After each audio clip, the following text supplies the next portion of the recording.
सबसे बड़ी हमारी ताकत होती है वो हमारी माँ होती है।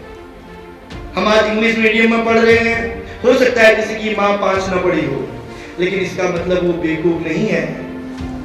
हो सकता है हम कल डॉक्टर इंजीनियर बन जाए, हमारे पापा लेबरी करते हो, कोई प्राइवेट में जॉब करते हैं, हो सकता है उनकी संगत अच्छी ना रही हो, वो व्यसन करते हो,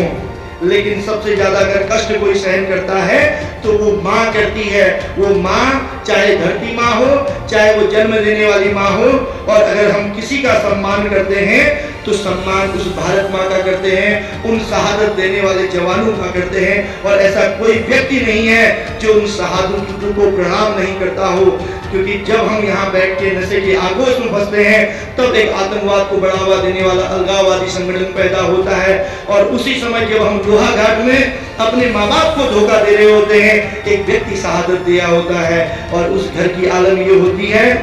जिस घर में एक जवान शहीद होता है, एक माँ विधवा हो जाती है, छोटे छोटे बच्चे अनाथ हो जाते हैं, अरे उस घर का आलम ये होता है कि घर का सुख चैन चले जाता है। दोस्तों, घर का सुख चैन चले जाता है, माँ का मांग का सिंदूर चले जाता है, हाथों की चूड़ियां चले जाती है, छोटी छोटी बेटियों की चोटियां चले जाती है, बाप की बुढ़ापे की दवाई, बहन की राखी और भाई की पढ़ाई चले जाती है। इसी पुलवामा में 2014 की घटना है, फरवरी, जब हम वैलेंटाइन डे को याद कर रहे थे, उस समय एक ऐसा विस्फोट पुलवामा में होता है कि उस मोहनलाल और रविंदर सिंह जो उत्तरकाशी और उधम सिंह में रहते थे, उनकी बोटियां चले जाती है। बेटा, आप और हम के लिए तो केवल एक जवान शहीद होता है, लेकिन किसी के घर की तो रोटियां चले जाती है, किसी के घर की रोशनी चले जाती है, किसी का बुढ़ापे का सहारा चले जाता है। और फिर वो माँ चाहे तुम्हारी हो या मेरी हो, चाहे वो माँ किसी की भी हो, माँ तो माँ होती है। क्योंकि जब आप इस समय विद्यालय में आते हो पढ़ने के लिए, राष्ट्र निर्माण से पहले इस बात को जरूरी समझना है, क्योंकि राष्ट्र का निर्माण घर से होता है। अगर घर अच्छा हो गया तो समाज अच्छा हो जाता है, समाज से प्रदेश और प्रदेश से राष्ट्र बनता है। लेकिन जब हम विद्यालय आते हैं, आप गौर करते हैं नहीं करते हैं, लेकिन गौर कीजिएगा, जब आप विद्यालय आते हो, माँ आपके लिए सुबह नाश्ता बनाती है, टिफिन भेजती है, कई बच्चे कमरे में रहते होंगे उनके लिए पैसा भेजती है, जंगलों में जाती है, घास काटती है, गाय पालती है, दूध बेचती है, लेकिन बच्चों को पढ़ाती है। और जिस घर में अगर पिता ने नशा किया हो तो वो तिल तिल के रोती है, कई बार मानसिक शारीरिक प्रताड़ना भी झेलती है, लेकिन फिर एक ऊर्जा के साथ अपने बच्चे का इंतजार करती है कि मेरा बेटा सकुशल आज घर लौटेगा। वो माँ जब कभी त्योहार होते हैं, पकवान बनते हैं, घर में मेहमान आते हैं, तो पता नहीं आप में से कितने उस माँ के बारे में सोचते हैं, लेकिन सोचिएगा, हम भोजन करते हैं, अच्छी चीज को एक बार नहीं 2-3 बार मांग लेते हैं, हम पेट भर के खा लेते हैं, मेहमान भी खा के सोचने चले जाते हैं। माँ जब कढ़ाई की ओर देखती है तो उसमें कुछ नहीं बचता, और कई बार किसी को पता न चले वो अपने साड़ी के पल्लू से उस कढ़ाई को ढक लेती है, ताकि उसकी बेटे को, इसकी बिटिया को ये ना पता चले कि आज की रात माँ भूखे सोई है। माँ कढ़ाई पोंछ के और कभी पानी पी के सो जाती है, और फिर एक ऊर्जा के साथ, फिर उसी शक्ति के साथ सुबह उठ के अपने बच्चों को आगे भेजती है, खुद कष्ट सहन करके अपने बच्चों की दीर्घायु की कामना करती है। वो माँ जो 100 साल जी सकती थी, वो बीमारी के कारण दुनिया छोड़ के चली जाती है, लेकिन दुनिया छोड़ने से पहले भी अपने बच्चों की लंबी उम्र की प्रार्थना करती है। और वही बच्चे जब बड़े होके 15-16 साल के, 13 साल के होते हैं और माँ से कहते हैं कि तुझे कुछ नहीं पता।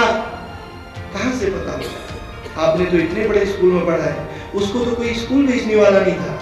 लेकिन जन्म देने वाली तो वही माँ आपको है। जब हम उन बच्चे को,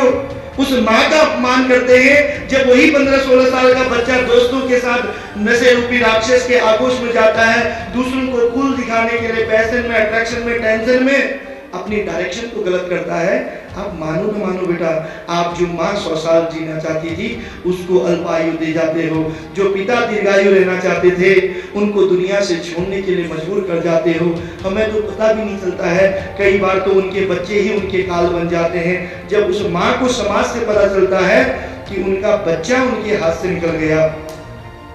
तो उनकी अंतरात्मा की ताकत टूट जाती है। और दुख तब होता है जब माँ बाप अपने बच्चों के अच्छे कपड़े के लिए, आपकी कोट पैंट टाई अच्छी हो सके, आप बरसात में ना भीगे, वो फटे कपड़ों में मार्केट में चले जाएंगे, वो बरसात में भीग जाएंगे, लेकिन तुम्हारे लिए रेन कोट लाएंगे। लेकिन फिर भी चाहे वो पिता, माँ तो आंसू भी दिखा देती है। कई बार पिता तो ये होता है कि वो आंसू भी नहीं दिखा पाता है जब उसे पता चलता है कि उसका बेटा स्मैक में, तमाम प्रकार के एडिक्शन में फंस चुका है। तो आप मानो न मानो वो तिल तिल के रोता है और आंसू न दिखा के खुद को घुटन में रखता है, क्योंकि वो किसी के सामने रो भी नहीं सकता। उसको नारियल की तरह बनना पड़ता है। वो अंदर से वो भी कोमल होता है, लेकिन बाहर से कठोर दिखने का दिखावा करता है।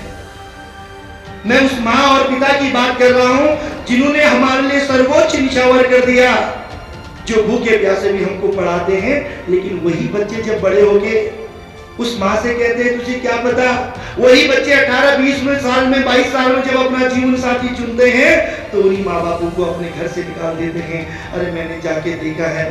वृद्धाश्रमों में, कभी तुम भी जाकर देखो, वो माँ बाप तिल तिल के रोते हैं जिन्होंने बचपन में बुढ़ापे की ताकत बनाई थी, जिन्होंने अपने बच्चों को पाल पोछ के बड़ा किया था। आज वो बच्चे पैसा कमाने के अपने ही माँ बापों को अनाथालय में और वृद्धाश्रम में भेजते हैं। ये कहाँ की 21वीं सदी, फिर ये कहाँ के इंग्लिश मीडियम के बच्चे, ये कहाँ की युवा देवभूमि और ये कहाँ हिंदी मीडियम के युवा ताकतें जो अपने माँ बाप की भावनाओं की कदर नहीं कर सकते।